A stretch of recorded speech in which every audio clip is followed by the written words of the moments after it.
Sen gülüyorum hele.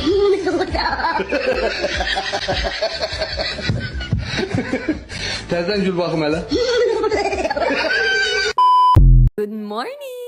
So, eto na nga, nakipag-overnight kami. Yung mga kasama ko tulog pa, pero ako morning person. Ginising ko na nga si Bunso para makapag-prepare kami ng almusal. Grabe, parang nasa probinsya talaga ako. Sinimulan ko na nga magsaing kasi alam ko matatakaw yung mga kasama ko. Isipin nyo, alas 6 pa lang ng umaga, bangag na ang erika nyo. Dati-rati, hinihintay ko lang yung masarap na luto ni Mama. Ngayon, hindi na tayo palamunin. Kaya kayo, gumising kayo ng maaga at magbagong buhay na. Dinala ko pa nga yung mga pagkain namin galing sa bahay. Ayan tuloy, wala kaming pagkain sa bahay namin. Grabe ang mga langaw. Umagang-umaga, gising na sila. Kukunin ko sana yung rambutan, kaso hindi pa hinog. Tinulungan na nga akong ilipat tong lamesa. Sana all yung mga kasama ko tulog mantika pa. Nilinis ko ng mabuti etong mga gulay. I love talong. Hoy, di ka gaganon. Naghiwa na nga ako ng talong at talagang nahirapan ako sa una. Alam niyo naman, palamunin lang ako dati. Hay, sana talaga magustuhan nila ang lulutuin natin ngayon. Kasi kung hindi, susunugin ko tong rest house na to. Hala, joke lang po. Baka hindi na ako patulugin dito sa rest house. Aminin nyo, hindi na pang first timer yung hiwa ko. Nako, kung alam nyo lang noon, takot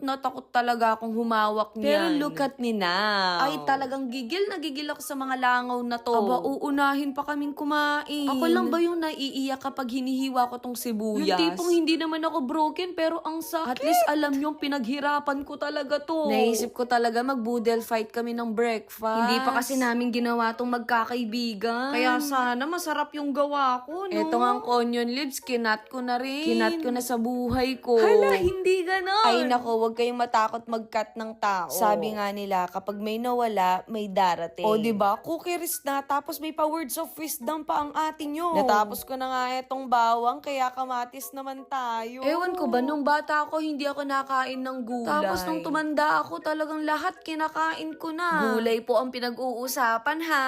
Ayun tuloy, napaghalata ang tumatanda na. Nako, mapupunta din kayo sa ganitong age, kaya enjoy nyo lang ang life. Uy, ang sarap ng spam. Medyo lumilevel up na tayo kasi dati maling lang, ngayon may pa-spam na. Kaya kayo, kapag may mga small achievements kayo, reward nyo naman yung sarili nyo. Hoy, ang sarap ng hotdog. Hiniwa ko na din to para mamaya hindi na ako mahirapang magluto. And finally, natapos na din. Nagising na nga si Chawat kasi naaamoy niya na daw yung pagkain. Aba, wala pa akong niluluto niyan, ate ko, ha? Grabe, dati hindi ko kayang basagin yung itlog na yan. Sabi ko naman sa inyo, practice lang ng practice. Hindi naman kasi pwedeng sa una pa lang, magaling ka na. Di kung ganun, sana all. So, pinainit ko na nga etong kawali. Inumpisahan ko na nga lutuin etong